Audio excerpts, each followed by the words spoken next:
Hoje a gente vai mergulhar num caso bem complexo, um caso onde a inovação e a responsabilidade ética acabaram batendo de frente. Isso levanta uma pergunta fundamental. Só porque algo pode ser criado, quer dizer que deve ser? Bom, para a gente entender essa discussão toda, a gente precisa voltar para o começo. É preciso conhecer o projeto acadêmico que acabou saindo da sala de aula e virou um debate nacional sobre os limites da tecnologia e da ética. Olha só os elementos. Uma vítima de 15 anos, 6 homens, uma ilha e um jogo. Esses são os componentes de um projeto que transformou uma tragédia real em entretenimento e, com isso, forçou uma conversa que a gente precisava ter. Ok, vamos aos fatos. O que aconteceu foi o seguinte: um grupo de estudantes do ITA, o Instituto Tecnológico de Aeronáutica, criou um jogo como trabalho de uma disciplina. E a inspiração foi o caso de abuso e exploração sexual do Jeffrey Epstein. O objetivo do jogo era bem direto. Uma personagem, que representava uma das vítimas, precisava escapar de uma situação de exploração sexual numa ilha. E é exatamente aqui que a gente chega no primeiro grande ponto de análise: a desconexão profunda que pode existir entre quem desenvolve a tecnologia e o impacto que essas criações têm no mundo real, na sociedade. E aí surge a pergunta central, né? Será que hoje em dia existe mesmo um abismo entre o avanço tecnológico e a realidade social? Onde é que fica a empatia na hora de criar, de inovar? Agora, o que chama muito a atenção aqui é o contraste.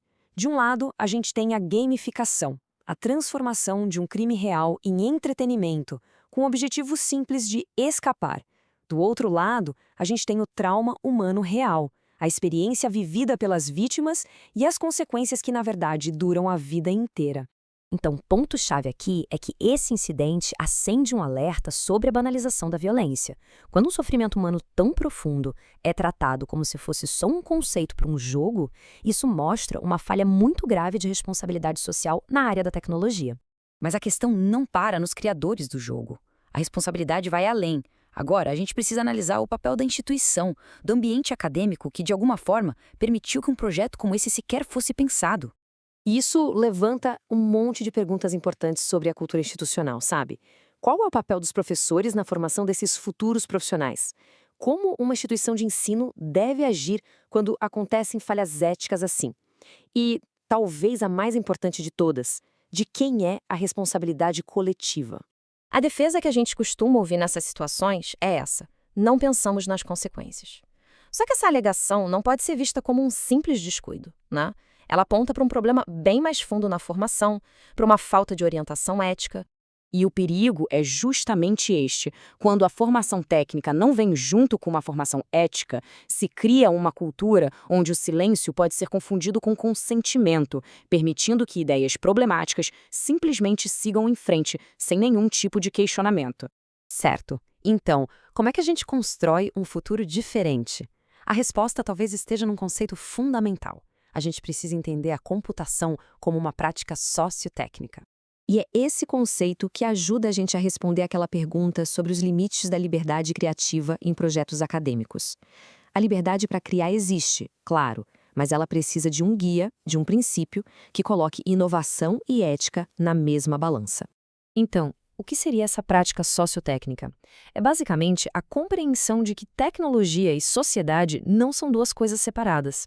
Todo e qualquer desenvolvimento tecnológico está amarrado em contextos sociais, culturais e éticos, ou seja, a tecnologia nunca é neutra. Para ficar mais claro, vamos pensar na construção de uma ponte. A engenharia não se preocupa só com os materiais, com a tensão, a parte técnica.